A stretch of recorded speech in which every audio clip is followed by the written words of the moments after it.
Buenas tardes, mi nombre es Hugo Justo Peralta Norte, soy residente de segundo año de la especialidad de neurocirugía por la Universidad Mayor de San Marcos, en la sede del Hospital de Emergencia de Villa El Salvador. Bueno, en esta oportunidad estamos hoy día acá en la sede del Hospital Almenara, estamos en la neuro-UCI en 3AO, acá con dos doctoras rotantes, la doctora asistente el día de hoy. El día de hoy vamos a hacer una telecapacitación presencial con respecto al protocolo CREVAIS. Entonces, vamos a tener que este protocolo CREVAIS ha sido expuesto en varios países de altos recursos, en cuyos pacientes son tratados sin monitorización de la presión intracraneal, en un 23 o 89%. Y la mayoría de los estudios provienen de centros de neurotrauma con recursos muy especializados. El único protocolo probado es el BESTRIP, que es un algoritmo para pacientes no monitoreados, que utilizan imagen y examen clínico, llamado AIS, el protocolo AIS, en ese momento. Tenemos también que ese estudio no fue eficiente porque la duración mínima fue fija del tratamiento, para la sospecha de la hipertensión intracraneal y la falta de apoyo en la decisión de aumentar o disminuir el tratamiento. Estos investigadores del BESTRIP están actualmente financiados para seguir investigando prospectivamente la efectividad del protocolo AIS. Frente a esta atención brindada, en ausencia de un protocolo compartido, y luego de estudiar la efectividad comparativa del protocolo AIS refinado, se realizó el consenso de la revisión de este protocolo de imágenes y clínica, el llamado protocolo CREVAIS, que se realizó en el 2015 en Argentina, el cual voy a detallar en adelante. Bueno, el objetivo de este estudio, de esta clase mejor dicho, el objetivo principal es darle a conocer a todos los profesionales de la salud la importancia de saber discriminar de los diferentes estados evolutivos de la hipertensión endocraniana, con el fin de poder apoyar a nuestros pacientes, ya sea si estamos en un centro de menor capacidad resolutiva, poderlo reconocer la importancia de este deterioro y poder trasladarlo a un centro de mayor complejidad, y de esta manera poder ayudar a nuestros pacientes en lo más que se pueda, utilizando las pocas herramientas que de repente podamos tener, puesto que este protocolo está dirigido a aplicarlo en centros donde no haya el sensor PIC, para medir la presión intracraneal. Entonces, este protocolo del manejo de neurotrauma sin monitorear la presión intracraneal se realizó mediante el siguiente método. 43 investigadores entre intensivistas y neurocirujanos, 4 de ellos no votaron finalmente al final del estudio, y 15 investigadores de experiencia al final tampoco votaron al final de ese estudio por carecer de esta experiencia.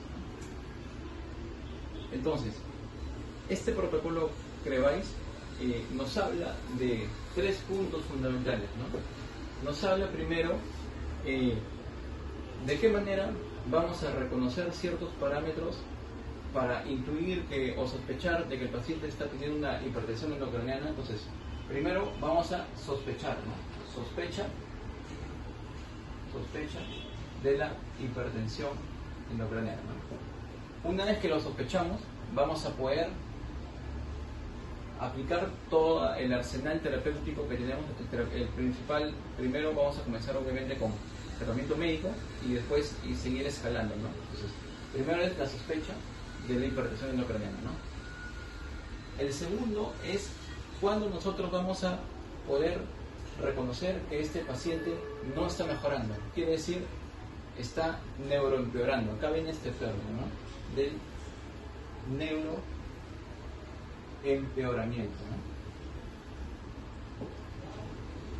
Y como tercer punto de este protocolo CREVAIS es cuando nosotros vamos a decir que la terapia, ya sea osmótica o si seguimos avanzando en los escalones, cuando vamos a decir que está haciendo el efecto adecuado y vamos a decidir desescalonar, lo que llamamos destetar.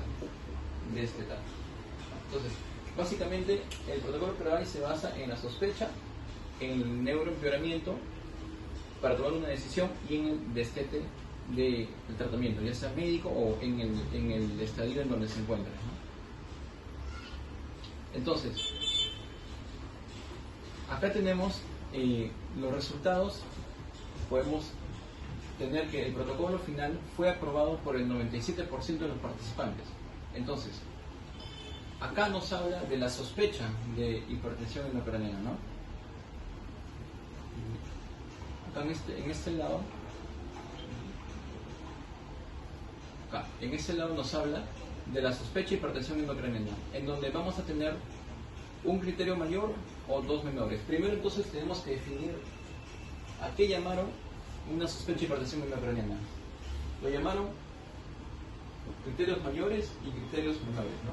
Los criterios mayores, acá tuvo que ver mucho esta escala de Marshall, ¿no? En donde vamos a tener que en Marshall 1 tenemos una tomografía normal de cerebro, Marshall 2 en donde las cisternas, bueno, van a estar todavía visibles y la línea media va a estar entre 0 y 5 milímetros desviada. El Marshall 3, el llamado subwelling bilateral, en donde vamos a ver claramente acá la ausencia de la cisterna, ¿no? Se va a ver acá, como se ve acá en la figura, edema y el swelling bilateral, porque al estar estas cisternas comprimidas van a hacer compresión por ambos lados, ¿no? No va a haber tanta una desviación de línea media, puesto que ambos lados va a retenerlo, ¿no? Por decirlo así. El Marshall 4 tenemos el swelling unilateral, en donde ya se ve una desviación de línea media más de 5 milímetros, ¿no? Como podemos ver en la figura, y la masa evacuada, o el Marshall 5, y la masa no evacuada, ¿no? Que es el Marshall 7, el último Marshall. Entonces, en base a esta escala de Marshall, que fue uno de los parámetros en los criterios mayores, básicamente, en los criterios mayores nos hablan de un Marshall 3, o sea, las cisternas comprometidas, nos hablan de un Marshall 4, o sea, la desviación de línea media más de 5 milímetros, nos hablan también de un Marshall 5, ¿no? En donde se ve una masa no evacuada, ¿no? Evidentemente mayor a 25 centímetros cúbicos. Y los criterios menores, vamos a tener que en este estudio se habló de una escala de Coleman Glasgow menor o igual a 4, un Marshall 1 o un Marshall 2, ¿no? Que son Marshall 1, una tomografía normal, y un Marshall 2 cuando hay recién unas lesiones, ¿no? Contusiones, mejor dicho, en la tomografía. También hace referencia a la asimetría pupilar en más de 2 milímetros, ¿no? Según este criterio, y la reactividad pupilar anormal, ¿no? O sea, una hiporreactividad, mejor dicho. Entonces, para sospechar de una hipertensión endocrinal, nos habla de tener un criterio mayor o dos criterios menores. Una vez teniendo esto, ya vamos a poder aplicar el arsenal terapéutico que nos habla este protocolo, ¿no? Este protocolo nos habla de iniciar en el primer eslabón con una terapia hiperosmolar, ¿no? Preferentemente una solución salina hipertónica, ¿no? Nos habla también de los diferentes tipos de terapia, ¿no? Por ejemplo, como número 1, como le dije, solución salina hipertónica. Como número 2, ya una hipoventilación permisiva, ¿no? En donde tenemos que llevar el CO2 hasta 30, 35. Y en el número 3, nos habla ya una decisión más agresiva, ¿no? Una craniotomía descompresiva, ¿no? O un coma politúrico, ¿no?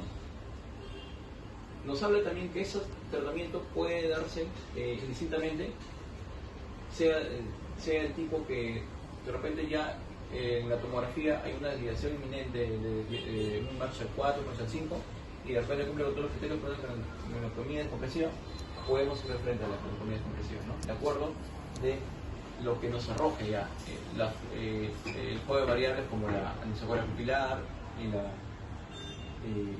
la tomografía, ¿no? Entonces, básicamente, si iniciamos por el primer eslabón, tenemos que iniciar por la solución salina hipertónica al 3%. Ahora, nos habla también de la terapia escalonada, ¿no? En donde entra a tallar ese término, ¿no? El neuroempeoramiento. Para hablar de terapia escalonada, tenemos que primero definir a qué llamamos un neuroempeoramiento. El neuroempeoramiento se definió en este protocolo CREVAIS por 5 variables, básicamente, ¿no? Ya, las variables que nos habla es de asimetría pupilar, más de 2 milímetros, hiporreactividad pupilar, también un nuevo déficit motor, ¿no? También la caída de más de 2 puntos en el jalecomeplazo, ¿no? Y también acá ya se habla de un nuevo concepto, ¿no? El concepto del el síndrome de hernia, una hernia, ¿no? O sea, nos habla acá del concepto de la actividad de Cushing, ¿no? Ya este quinto elemento es el que ya nos habla sobre una hernia. Ahora, el empeoramiento de la tomografía, cuando termine el taller, como ya lo dije, a más marcha, tenemos que aumentar en la terapia, aumentar en los labones, ¿no? Ya podemos pasar al siguiente punto, la terapia escalada. Y evidentemente, cuando no hay respuesta aceptable de la terapia inicial, tenemos que ir trepando, ¿no? En la terapia. Entonces, el punto número 3 nos habla de la terapia de reducción gradual, ¿no? En la terapia de reducción gradual es cuando vamos a decidir que ya es, digamos, estamos en el rango óptimo para desescalar. Entonces acá, en este protocolo RICE, nos habla de lo que nos llama un semáforo. Nos habla de un semáforo, en donde el color verde, según una matrix que ellos han elaborado, el color verde nos indica que podemos iniciar la desescalada. El color rojo, que es el otro extremo, nos indica que el paciente no está mejorando y que debemos de parar en la desescalada, o sea, continuar con la escalada. Y el color amarillo, que acá lo he puesto de azul, nos indica en que el paciente debemos estar alertas, podemos tener la terapia, de repente desescalarla, pero tenemos que estar prestos a descartar otra patología que lo puede estar afectando, ¿no? Entonces, acá tenemos esta tabla número 2, ¿no? Es los parámetros incluidos para determinar en la práctica clínica la sospecha de hipertensión, endocraniana para la desescalada, ¿no? Se valoró para justamente, se matizó todas estas variables para armar en la matriz del semáforo que voy a explicar a continuación. Como vemos, tres variables, ¿no? El examen clínico, la tomografía y la evolución, ¿no? En el examen clínico tenemos las pupilas y la escala de Coman-Glasgow, ¿no? En pupilas normal o anisocoria o hiporreactividad pupilar, y en el examen de Glasgow tenemos cuando es 6, cuando es paciente que mueve todas una movilidad normal, 5, cuando ya respira el dolor, 4, cuando ya va a haber solo retiro de estímulos nocivos, perdón, 5 cuando localiza el dolor, 4 retiro de estímulos nocivos, y del 1 al 3 ya cuando van a haber ya las otras lesiones, ¿no? De degradación, ¿no? Como decorticación, deterioración. A nivel de imágenes en la tomografía, vamos a poder evidenciar, según la tomografía, un Marshall 1 o 2, Marshall 3, Marshall 4, Marshall 5, una lesión no evacuable, ¿no? Y en la evolución tenemos que también esta variable fue muy importante, porque como vamos a ver más adelante, en la primera hora se pidió una tomografía, perdón, en el primer día. En el segundo día se volvió a pedir una tomografía para ver la evolución en el tiempo, y en el tercer día en adelante se pidió también tomografías seriales. Entonces, ¿cómo esto se traduce en este protocolo, en este algoritmo? Justamente ese es el algoritmo de la matriz de semáforo que nos habla este protocolo, en donde, por ejemplo, este es el primer día. Este es el primer día, se colgó el puntero. Este es el segundo día más abajo, el tercer día y el de 3 días en adelante, ¿no? Entonces tenemos que la combinación, por ejemplo, del primer día con una escala Coman-Glasgow, digamos, de 5 o 6, o sea, una escala Coman-Glasgow solo en la cuestión, hablando de la variable de motor, nada más, 5 o 6, quiere decir que es una buena tomografía. Sin embargo, por encontrarse en el primer día, tenemos un color amarillo. Quiere decir que la terapia osmótica no podemos destetarla, pero sí estar alerta de descartar alguna otra patología, ¿no? Por ejemplo, vamos a ver que los colores verdes quiere decir que vamos a comenzar a destetar van a aparecer recién el segundo día, justamente con la combinación, con la mejor combinación, ¿no? Que es un escala Comet-Glasgow a nivel motora con valores de 5 o 6 con un Marshall 1 y 2, ¿no?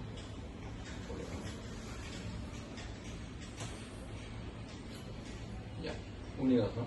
Entonces, a través del tiempo, esta matrix nos habla de que al final el neurocirujano es el que va a tomar la decisión, basado en todas esas variables de tomográficos, la simetría pupilar, el día donde se encuentra el neurotrauma, ¿no?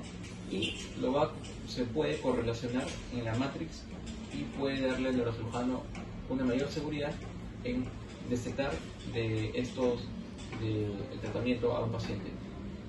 Otra cosa importante es que si el paciente se saca una tomografía en menos de las 4 horas del trauma, se le pide una nueva tomografía a las 12 horas, ¿no? Y como ven acá, el color rojo es justamente la mayoría de los escalas de Comet-Glasgow, un deterioro franco, ¿no? En la parte motora, por ejemplo 1 o 2 de Glasgow, ¿no? El de justamente la variable motor, y junto con un Marshall alto, ¿no? Por ejemplo tenemos un Marshall 3, un Marshall 4, ¿no? O sea, acá de todas maneras es un color rojo, o sea, alto, prohibido destetar, ¿no? Avanzamos en el tiempo, más allá de los 3 días, obviamente ya, a diferencia de que acá no hay ningún color verde, acá ya no hay ningún color rojo. Entonces, o bien se desteta, se comienza a destetar, o bien se decide estar alerta, ¿no? Esto es el algoritmo en la desescalada, ¿no? Entonces, básicamente, la discusión de este caso, de este protocolo Crevice, pudo desarrollar un algoritmo de manejo integral para todos los pacientes tratados de neurotrauma en aquellos centros que no carecen de monitor PIC, ¿no? De sensor PIC. Sin embargo, obviamente falta evidencia para guiar el manejo de pacientes de neurotrauma en entornos donde las limitaciones de los recursos impiden la monitorización invasiva de la presión intracraneal, ¿no? En esos momentos, bueno, obviamente se necesitan mayores estudios, por ejemplo, incluso hay sedes en que tampoco cuentan con tomógrafo, en donde fácilmente se puede aplicar este concepto de la sospecha de hipertensión endocraniana, donde nos habla acá de 2 criterios menores, en donde bien hemos evidenciado que tan solo en la sospecha, con 2 criterios menores, llámese como asimetría pupilar o una escala de Comet-Glasgow menor o igual a 4, podemos ya sospechar de hipertensión endocraniana e iniciar ya el tratamiento de la osmoterapia. Bueno, esto es el protocolo que les he querido compartir para poder ayudar a nuestros pacientes con primero la detección pronta y luego enviar a nuestros pacientes al lugar donde puedan ser atendidos con la mayor prontitud, porque tiempo es cerebro, ¿no? Muchas gracias.